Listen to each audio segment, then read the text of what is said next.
The Chicago Bears signed Yannick Ngakoue on Thursday night, and I want to react with all of you here on Bears Now by Chat Sports. My name is Harrison Graham. Before we dive in, subscribe to the channel for more Chicago Bears content. Shout out to Isaiah Harris with a super chat. LFG, it's our time. Waited my whole life for this shit.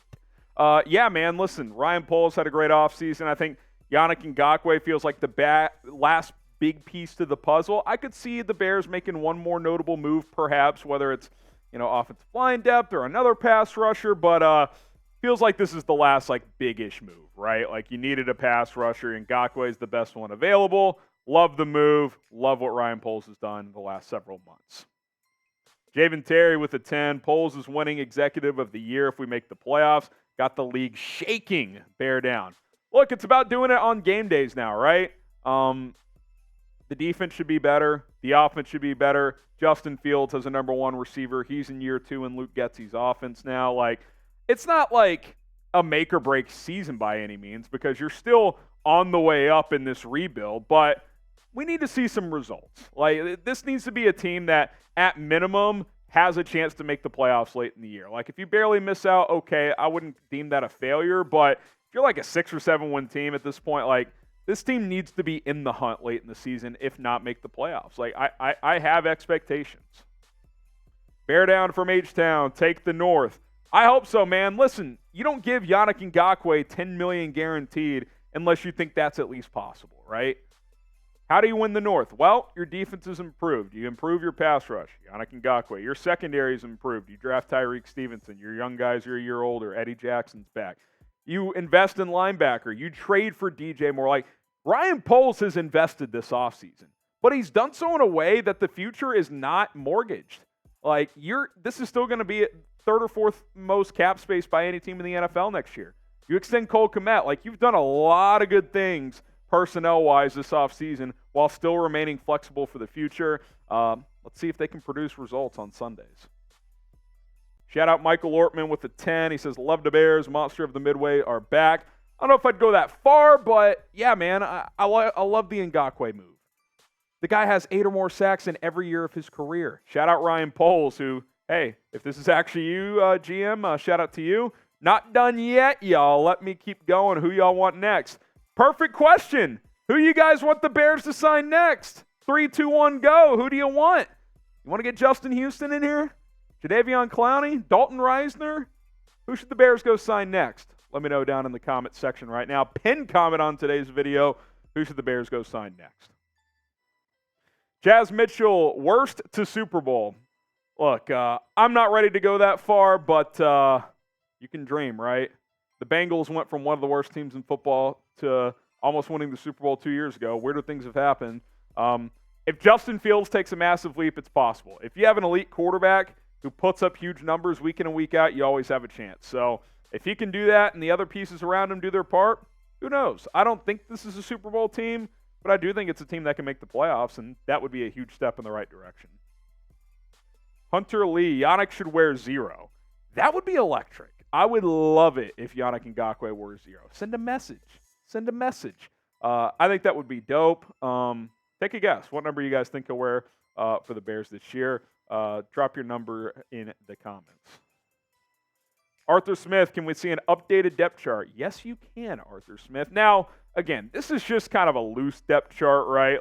I think there's going to be a lot of rotating here, but I think especially on passing downs, Ngakoue and Walker are going to be the ones who are out there a lot.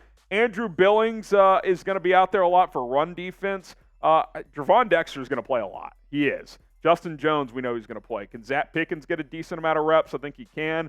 Where does Dom Rob, Travis Gibson fit in? Terrell Lewis has had a great camp. Could Rasheem Green be on the roster bubble? I do wonder that. It's amazing how one move makes you feel a lot better about things, right? Because it just slides everybody down a notch. I'm excited. I'm very excited. Edward Padilla is Flus on the hot seat if this team doesn't improve. Yeah, if this team wins 3 games, I'd say he's on the hot seat. His general manager invested enough this offseason that I would say if this team won less than 7 games, that's unacceptable. 7 is the number that you're like, okay, I'm not happy, but you still won 4 more games than last year. If they're close in a bunch of games, and get to 7, you're like, okay, like, not great, but improvement. 8 or more, you're feeling solid. 9 or more, you're like, okay, that's a hell of a turnaround, right? 3 to 9 wins. 7's got to be the baseline. You can't win less than 7. Fire Axel Bears. How many times does Yannick sign Jordan Bust Love? 100. I don't think he'll sack Jordan Love 100 times. But in his career, he's never had less than 8 sacks in a season. That's what Yannick Ngakoue has done. He's got 65 sacks in 7 seasons. That's an average of just over 9 per year. And when you look at the numbers on screen, it's from anywhere from 8 to 12. That's what he is. He's very consistent as a pass rusher. Now, not a great run defender. He's not going to be a 90% of snaps per game guy. He's going to check in and out. But your sack leader had 4 sacks last year, and it was a rookie safety. Like, you needed a guy like this. So it's a great move by Yannick Ngakoue, or by Poles to get Ngakoue. How many sacks will the veteran pass rusher have this year? Predict it for us. How many sacks for Yannick Ngakoue?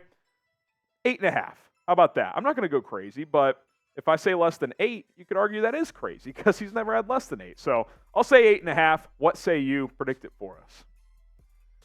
Tedros, thoughts on this trade? Claypool to the Commanders for Curtis Samuel. He and DJ Moore have great chemistry from Carolina and a great gadget wide receiver. No. I know it hasn't been a great start for Claypool, but his best is better than Curtis Samuel's. Yeah, I mean, you just mentioned it. He's a gadget guy. Bayless Jones is a gadget player. I'm not saying he's as good as Curtis Samuel, but if Claypool's had a great start to camp. Like, you invested a second-round pick into him. You don't flip him for Curtis Samuel. No way. Levante Rogers, do the Bears have all of their needs answered, or is something else we need?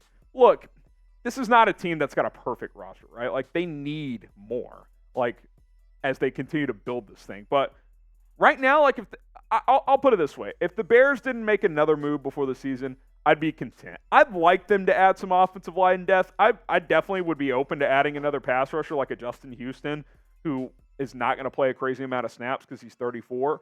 But I'm content now. Like, I feel good about what Ryan Poles did this offseason. He had a great offseason to help this year, but also for the future with some of these pieces on long-term deals, but also with cap flexibility down the road and draft compensation, getting the extra future first-round and second-round pick. I'm content. I'm cool getting more, but I'm not going to bitch if they don't get anyone else. Gabriel Torres signed Justin Houston. And you're not going to get an argument out of me. I said, look, I'm open to signing both. Now, I don't think he would get Yannick money, right? Like, you just gave Yannick $10 million. They had about $28 million in cap space, so now they're down to about 18, 19. Give Houston 5, and then keep 12 to 13 million for the season, if injuries pop up and so forth. So, yeah, I'd give him $5-6 million. Tedros, I'll throw another 5 in the fact that we got Yannick.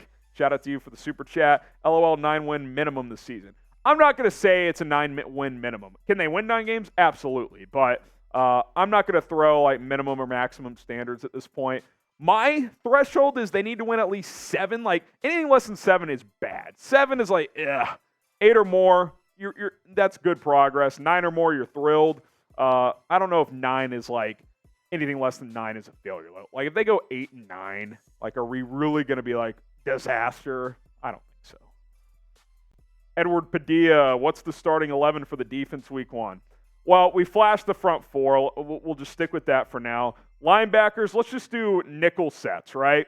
So 2 linebackers in nickel. You're going to go TJ Edwards, Tremaine Edmonds. So that's 6 players after your 4 defensive linemen, which were Yannick Ngakoue, DeMarcus Walker, Justin Jones, and Andrew Billings. And then your secondary is Jalen Johnson and Tyreek Stevenson. Maybe Terrell Smith if he beats out Stevenson, but probably just Stevenson.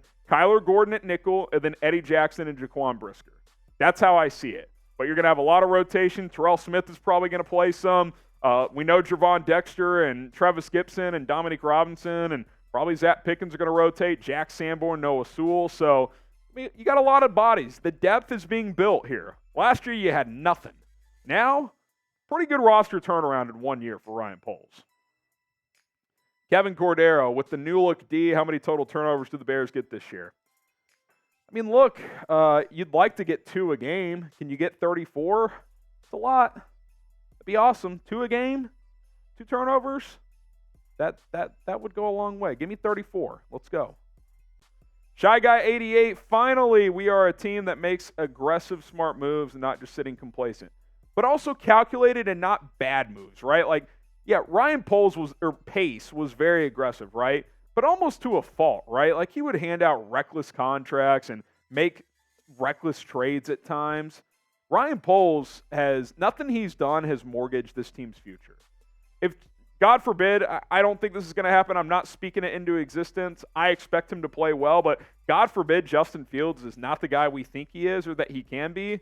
You still have a lot of ammunition to go get a different quarterback in the future if you want to. So I love what Poles has done. He's helped you a ton this year, but also there's still a lot of room to grow in the future with cap space and with draft capital. So he's done a hell of a job. Not every move he's made has been perfect, obviously. No GM is, but the process is very close to perfect. I feel pretty good about saying that. Subscribe to the channel. Appreciate you guys for reacting with me to this Ngakoue deal. We'll see you guys soon.